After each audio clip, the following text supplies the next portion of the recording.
Ketones are interesting molecules that have widespread effects across the body.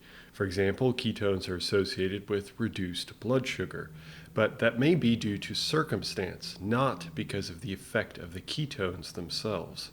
But what if you wanted to lower your blood sugar levels? Maybe you're pre-diabetic, and you want to know if ketones directly help you achieve that end goal.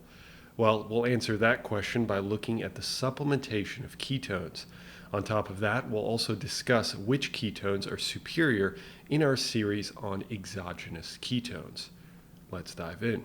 From the top, I mentioned that ketones are associated. Key word there, associated, with reduced blood sugar levels. But that's consistent across many studies, because when we see that the liver is producing ketones, is in a circumstance of very low carbohydrate consumption or even fasting.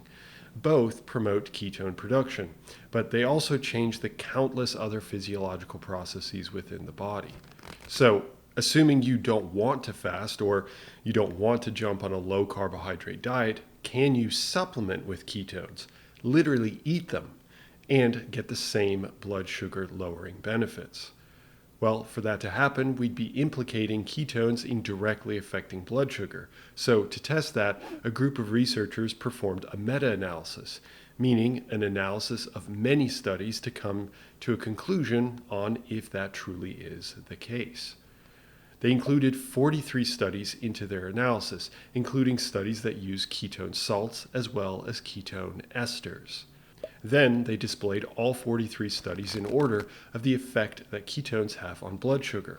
So the gray line indicates zero effect of ketone supplementation, and anything to the left is a blood sugar reducing effect, while anything to the right is a blood sugar increasing effect.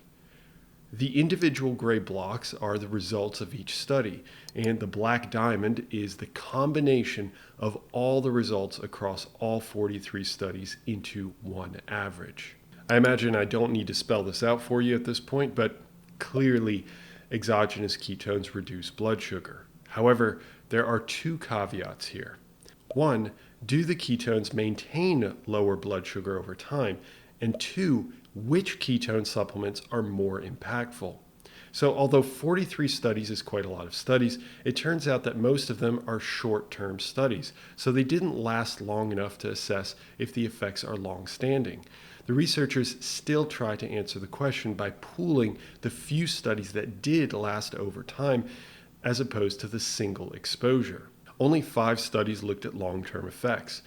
And looking at exogenous ketone supplementation on fasting blood sugar levels at one time point and then again at a later time point, they found no effect of exogenous ketones.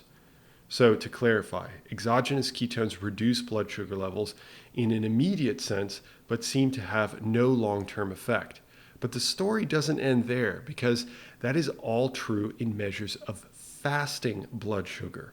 But when looking at continuous measures of blood sugar over the day, the results show reduced blood sugar levels. So it is dependent on the measure. This means that there is more than likely an effect on blood sugar, but it wouldn't be detected when the blood sugar is measured in the fasting state. So all of this is great, considering it tells us that supplementing with ketones likely lowers blood sugar. But here's the kicker. Of the 2 supplements tested, only one of them was truly effective. So in the next video in our series, we'll find out which supplement is worth the investment and which one likely is not. Speak to you there.